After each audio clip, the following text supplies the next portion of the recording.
You know those people.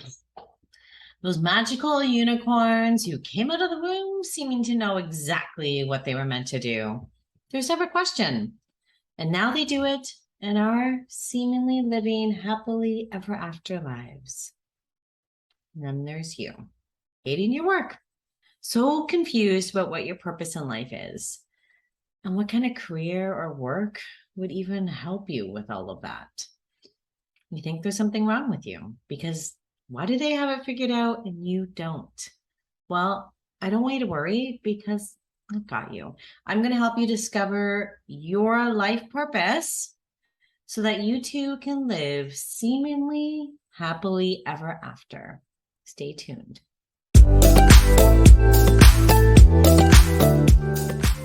Why, hello, how are you? I am Sarah Curto.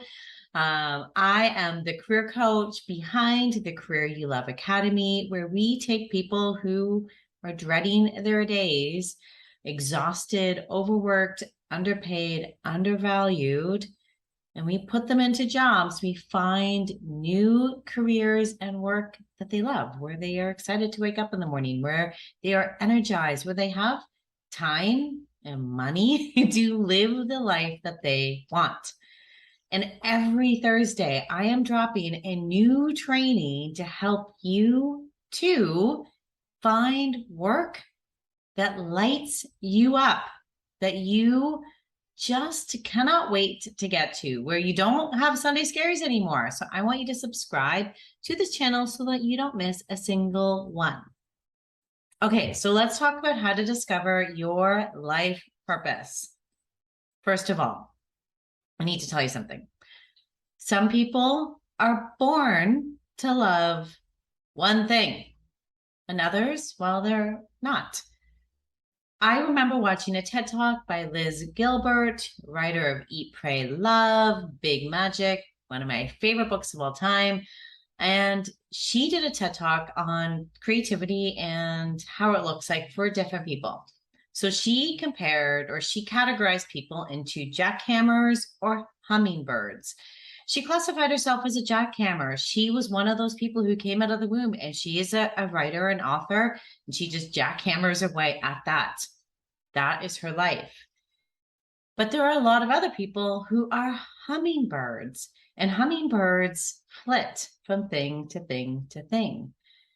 So like all things, they are good and bad with both, but just because you are a hummingbird doesn't mean there's something wrong with you, because there's definitely not something wrong with you, because if so, then there'd be something wrong with me, because I'm a hummingbird.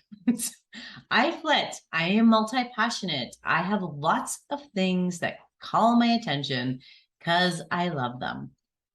And what it means, if you're a hummingbird, it just means that you may change your work or career from time to time, which is normal. People change careers all the time, often. I'm on my third one, and I anticipate I may have another.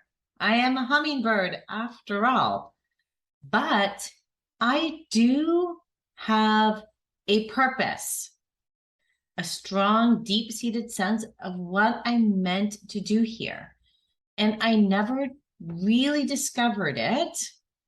Even after becoming a career coach, like I kind of knew it, but I didn't discover this like truly deep thing until I walked myself through this exercise.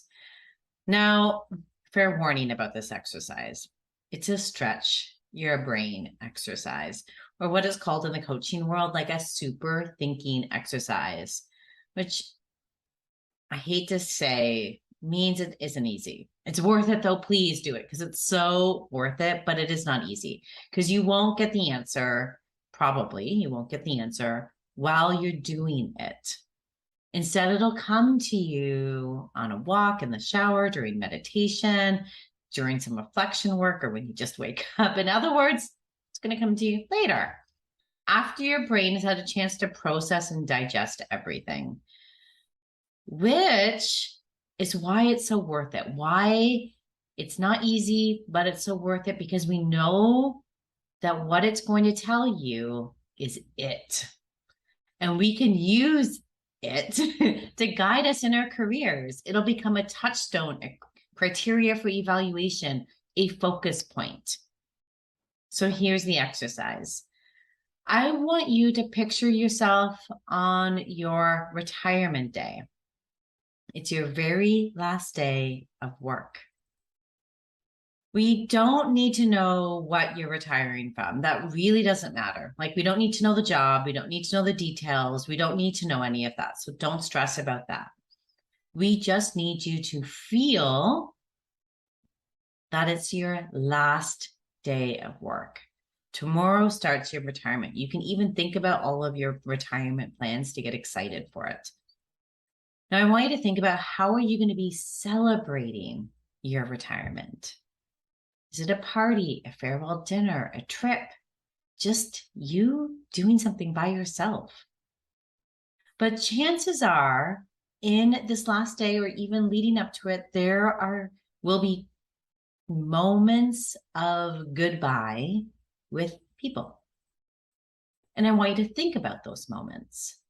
I want you to think about those interactions.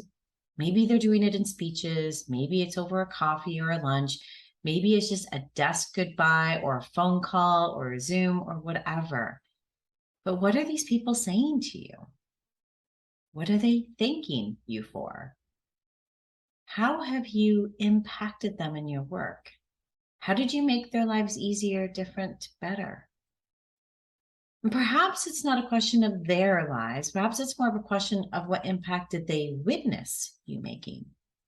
How have you made the world in some capacity better, different, if it wasn't theirs? Maybe they're talking about your uncanny ability to save money or accomplish impossible goals or create really out of the box solutions. Maybe it's your prowess with money, numbers, data, or your ability to build relationships with people, ability to help them solve a specific or general problem. Maybe it's your ability to create programs and policies that impact large groups of people, or your ability to have one-on-one conversations that get to the heart of a problem so that you can create those solutions. It honestly could be any of these things or so much more. What do you want them to be saying to you? What do you think they'll be saying to you? What do you hope they'll be saying to you? Now, as your final day, party, etc., comes to an end, it is natural for our brains as humans to spend some time reflecting on the career you've just finished, the career you've had. Chances are in this reflection, you will feel thankful, especially if you have found something that is living out that life purpose.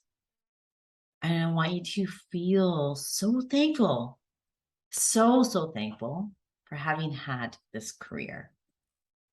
Thankful for yourself for finding it.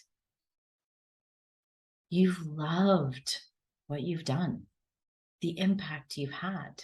It's been so fulfilling and gratifying. I really want you to get to that place of love and gratitude. And now I want you to ask yourself, what was that impact? Was it with numbers, programs, populations, groups of people, individuals? And what was the difference you made? Now remember, the answers to these questions may not come right now. It probably will take a few days, a week, and that's okay. Ruminate on them, think on them, let your brain process and digest. I do want you to give yourself opportunities for it to come to you. So go for walks, plan some meditations, plan some reflection. I know for me, doing this opened up my future to me in such an exciting way. And it's so much easier to fail, trust me, when you have this whole thing to look forward to. And I knew right away, I always knew, like back, that was the problem with recruitment to me, was I wanted to like impact individuals in a way that I could experience. I wanted to feel the impact.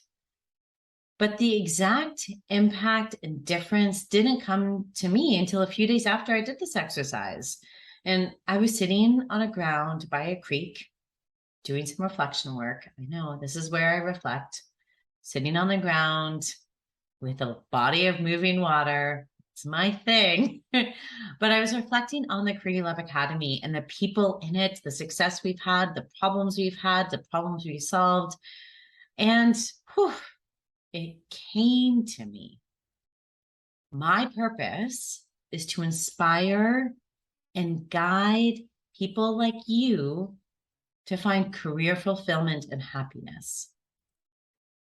Like, honestly, when it came to me like that, it filled me up. It has centered me through all of my decision making. And it also shows me all of the different ways I can do this. I do it now as a career coach, but this is just one way that I can live out that purpose. I could also do it in a specific type of company in human resources. I could do it as an author. I could do it as a YouTuber like I'm doing now, as a people manager, in person, online. There's so many different ways. My purpose is my purpose. My career is just one of the ways for me to live out that purpose. It's up to me to pick the one that suits me right now. I'm going to stay with career coaching. Thank you very much. It's working for me right now. Same with you. Now, I want you to let me know below if this exercise is a struggle, if it's not really getting you, if you can't get to that place of love and gratitude, and I can provide some more probing questions for you to ask yourself. And please, please, please, I want to hear what comes out of this exercise. So share with us your purpose once you get it. And I'll see you next week for another one of my YouTube trainings on finding happiness and fulfillment in our careers. Take care. Bye. If this training resonated with you, then join the Career You Love Academy. It's my group coaching monthly membership program that takes unhappy workers who are unfulfilled, exhausted, and dreading their days to finding work they love, where they're finally making more money, more of an impact, while having the time and energy to truly enjoy and love their life. You can join us by going to www.sarahcurto.ca/CYLA. Now that's a Sarah without an H. So it's www.saracurto.ca/CYLA. See you in there.